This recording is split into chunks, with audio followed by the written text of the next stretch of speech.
So I'm also going to read to you from Alam. Russell mentioned the drunk trains that leave between 2 and 5 a.m., generally after 3:30, leaving Penn Station.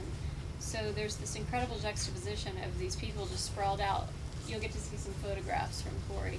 People sprawled out drunk and vomiting into trash cans all through Penn Station all night long. And next to that, these very soft-spoken immigrants who hardly are audible, save the noise going on around them. So this is Alam. Drunk people like to steal the tip jar, he explains. Alam cleans out the popcorn machine for the night at a small cafe. He wears jeans and a short-sleeved, striped button-down shirt. He has olive skin, dark hair, and expressive brown eyes. He is soft-spoken and slight, but like all night shift employees on the LIRR level, he spends much of his shift dealing with customers under the influence of alcohol. Alam is the manager of the cafe, though he still works a long shift, around 8 p.m. to 6 a.m. He has a flexible schedule, some weeks working as few as 4 days, and for Alam, the night shift has its entertainments. I'm 35, Alam admits, but if anyone asks me, I say 31, especially if it's a pretty girl. Alam says that his favorite thing about working nights is watching the girls on the weekend. You can't do that during the daytime, he explains, not like in the nighttime. Friday and Saturday night, the girls come, they are crazy, they are drunk, they are pretty. But Alam rarely actually speaks to any of those who brush past his cafe. I don't speak English the proper way, he says. He feels that in English he fumbles in the briefest of exchanges. This is one reason he prefers the night shift, when New York City is free from the frenzy, the hard edge, and those overachiever tendencies of the day. Alam, in fact, says he could earn more than $8.50 an hour on the day shift, but it's too busy.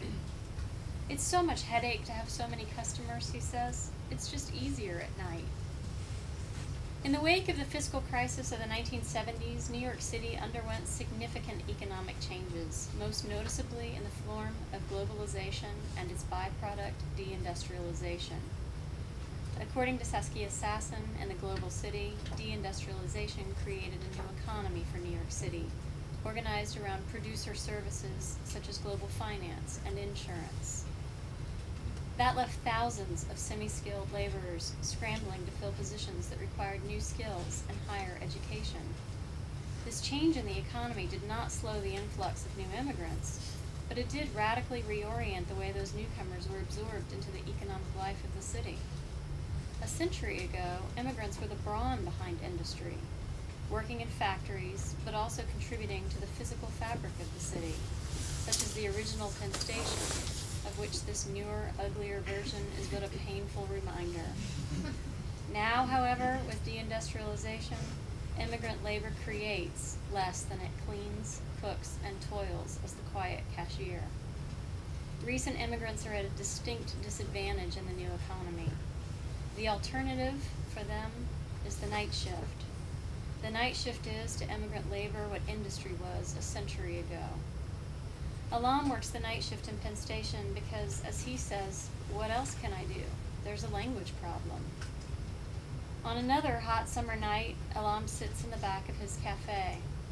The large seating area is closed off, crowded with bright red tables and chairs that will be full by the morning rush. With Cheryl Crow singing "If It Makes You Happy" overhead, Alam takes a deep breath and closes his eyes. In a low, rhythmic voice, he begins to speak. The words are Bangla, and there is a music in them that fills the empty space. It's a love poem that Alam learned in Dhaka, the capital of Bangladesh, when he studied the revered art of reciting poetry. The cheap plastic furnishings and garish lighting seem grossly out of place. The words fade, and Alam opens his eyes. It means, he says in English, "I love you so much. I think so. I don't know the proper English. It's like a sad story. It's better in Bangla."